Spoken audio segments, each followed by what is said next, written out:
কাকলি ঘোষ দস্তিদার বলেই দিয়েছেন যে শুভেন্দু অধিকারী তো নিজেই যোগাযোগ করেছিলেন তৃণমূলের সব সাংসদদের সঙ্গে। তাহলে তিনি নিজেই যোগাযোগ করে সমস্ত ব্যবস্থা করে চা খেয়ে শিলমোহর যখন দিয়েই দিয়েছেন, তখন কার আর কি বলার আছে? আর বাইরের কেউ বললেও বা তিনি শুনবেনই বা কেন? কেন পাত্তা দেবেন? আর ভেতরে কার ঘাড়ে কটা মাথা? দেখুন, বিষয়টা হচ্ছে এখন তাহলে তাদের কাকে মানতে অসুবিধা হচ্ছে? নাকি শ্রমিক ভট্টাচার্যের সুললিত কণ্ঠের সেই ঝংকার ভেসে আসছে যে বিজেপির তৃণমূলীকরণ হতে দেব না? কিন্তু তারপরে আপনি এরকম একটা গোদা প্রশ্ন করবেনই বা কেন যে এখন কি তাহলে তৃণমূলের বিজেপিকরণ হচ্ছে? কি একটা বুদ্ধিমানের প্রশ্ন আপনি করে ফেললেন, এর কি মানে হয়? নাকি এখন ছেঁড়া কাঁথায় সেই মুখ ঢাকতে হচ্ছে এই বলে যে না কই আমরা তো দলের ভেতরে নিইনি, ওরা তো নিজেরা আলাদা হয়ে একটা ব্লক তৈরি করেছে, আমরা তো দলে নিইনি।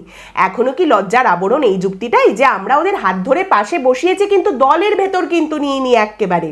নাকি এবার আস্তে আস্তে এই বিশ্বাসটা সামনে উঠে আসছে যে এদের ক্ষেত্রে এরা এতগুলো বছর ধরে যাই করে থাকুন না কেন, চুরি দুর্নীতি ডাকাতি রাহাজানি যাই অপরাধ করে থাকুন না কেন, এই সাংসদদের ক্ষেত্রে আগামী অন্তত 3টে বছর, আর যে বিধায়করা আলাদা হয়ে নতুন ব্লক তৈরি করেছেন তাদের ক্ষেত্রে আগামী 5 বছর কিচ্ছু হবে না, তাদের ধরাও হবে না, কোনো পদক্ষেপও করা হবে না। আর আপনি কি করবেন? পচা ডিম ছুড়বেন?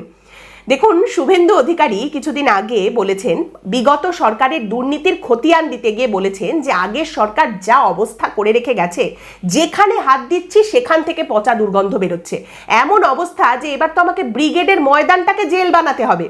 তা এই সমস্ত লোকজন যারা এই সাংসদ বিধায়ক, তাদের কোনো রকম কোনো দুর্গন্ধ পচা কিছু কি সামনে বেরিয়ে আসবে? সেরকম কোনো খবর, সেরকম কোনো পদক্ষেপ কি দেখতে পাওয়া যাবে? কি করে আপনি ভাবছেন সেটা হবে?